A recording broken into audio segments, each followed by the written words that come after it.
स्थिरता। इस दुनिया में कई आकर्षक तथा विचलित करने वाली चीज़ें हैं जो सफलता के प्रति हमारे प्रयास से हमें हटाते हैं। कई विवाहित जोड़े अलग होते हैं, लिव इन रिश्ते असफल होते हैं, बिना किसी पूर्व सूचना के कर्मचारी संगठनों को छोड़ देते हैं, शोध तथा प्रयासों को बीच में ही छोड़ देते हैं, शुरू होने से पहले ही परियोजनाओं को छोड़ देते हैं और कई उद्यमी प्रयास आधे रास्ते में त्यजित हो जाते हैं। बिक्री कर्मी संभावित ग्राहकों के दरवाजे पर दस्तक देने से पहले मुड़ जाते हैं तथा छात्र अपनी पढ़ाई को बीच में ही छोड़ देते हैं। बहुत से लोगों को अंत तक किसी चीज़ में बने रहना कठिन लगता है। ऐसा क्यों है? लोगों ने अपने प्रयासों को बीच में क्यों छोड़ दिया? कारण कई हो सकते हैं। हार मानने वालों के कई कारण होते हैं तथा उनके ऐसा करने के समर्थन में कई तर्क हो सकते हैं। वे हर जगह विपत्तियां पाते हैं तथा हार मान लेने के लिए अपनी कई प्राथमिकताओं और कई चीज़ों पर अपने ध्यान के केंद्रित होने के प्रभाव को स्वीकार करने के लिए नाखुश होते हैं। लोगों को स्थिरता की कमी होती है। सपनों, विश्वासों, प्रतिबद्धताओं, प्रयासों तथा विश्वास में स्थिरता। संगतता सबसे प्रशंसनीय गुणों में से एक है जो सफल लोग अपने जीवन में बनाए रखते हैं। कुछ शुरू करना और किसी की शुरुआत करना बहुतों के लिए संभव होता है, किंतु अंत तक उन प्रयासों में निरंतरता बनाए रखना चुनौती का विषय है। इसमें बहुत धीरज और प्रतिबद्धता की आवश्यकता होती है। जब आपत्तियां सफलता के मार्ग पर लगातार रुकावट बनती है तो लोग या तो अपने प्रयासों को गिरते हैं या उससे भटक जाते हैं। निरंतरता का अभाव विफलता को दोहराता है तथा ऐसी विफलता उनकी वास्तविकता बन जाती है। लोग अपने विचारों तथा कर्मों से दूसरों को धोखा क्यों देते हैं? उनमें से अधिकांश कई प्राथमिकताओं तथा अपने ध्यान का कई जगहों पर केंद्रित होने का शिकार होते हैं। कई प्राथमिकताओं और कई बातों पर ध्यान केंद्रित होने से लोगों का किसी एक चीज़ पर ध्यान केंद्रित नहीं हो सकता तथा परिणाम कभी विफलता से अलग नहीं होगा। अधिक मात्रा में कर्मचारियों का आवाजाही इन दिनों अधिकतर संगठनों के साथ सबसे बड़ी चिंताओं में से एक है। लोग विभिन्न कारणों से अपने संगठनों को छोड़ देते हैं। उनकी अधिकांश समस्याएं लगभग आम होती हैं।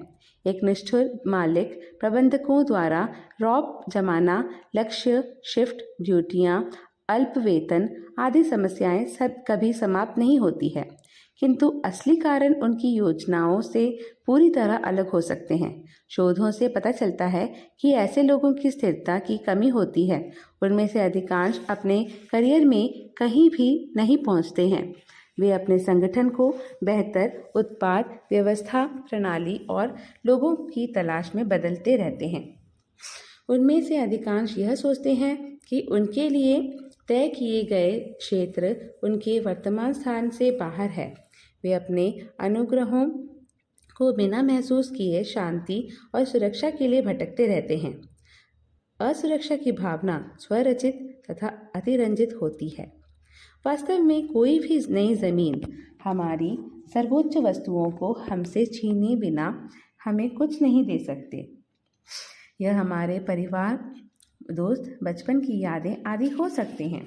जिन लोगों में स्थिरता की कमी होती है वे समाधान की तुलना में कारणों की तलाश करते रहते हैं।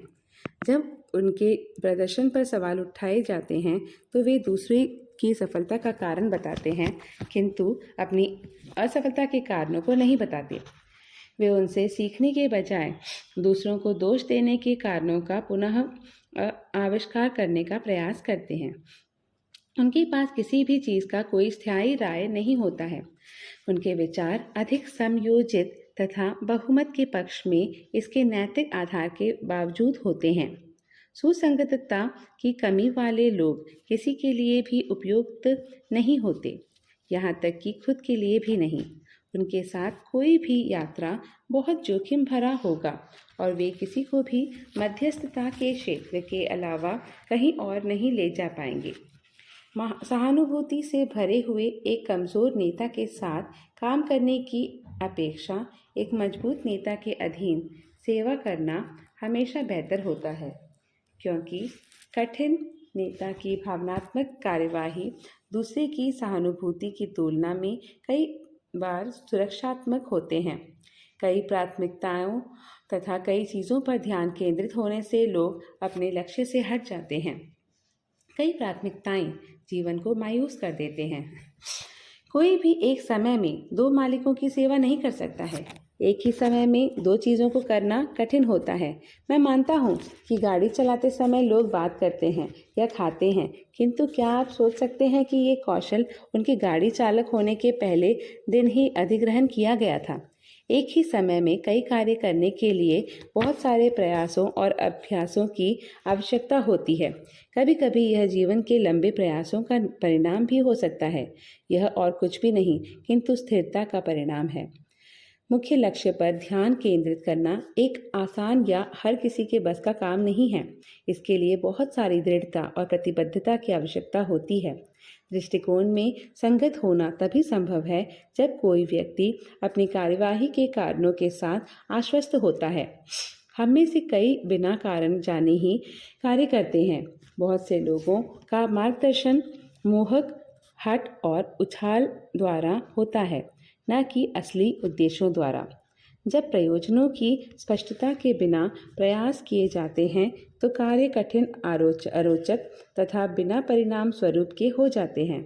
किसी को उन उद्देश्यों को पहचानने, सम्मानित करने और समर्थन करने में सक्षम होना चाहिए। लोग परिणाम की खोज करते हैं, कभी कभी शीघ्र परिणाम की। बेशक हर चीज़ के लिए एक गर्भावस्था अवधि होती है तथा एक गर्भावस्था की अति लंबी अवधि एक ही समय में बच्चे और माँ दोनों के लिए हानिकारक हो सकते हैं। चिंता और असफलता का भय हमें अपने लक्ष्य से भटका देता है।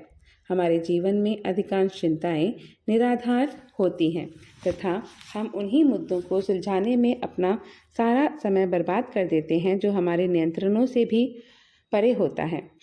जब चिंताएं हमें पीड़ा देती है तो हमें 3 प्रश्न पूछने का अभ्यास करना चाहिए। क्या यह एक वास्तविक समस्या है या सिर्फ एक डर है?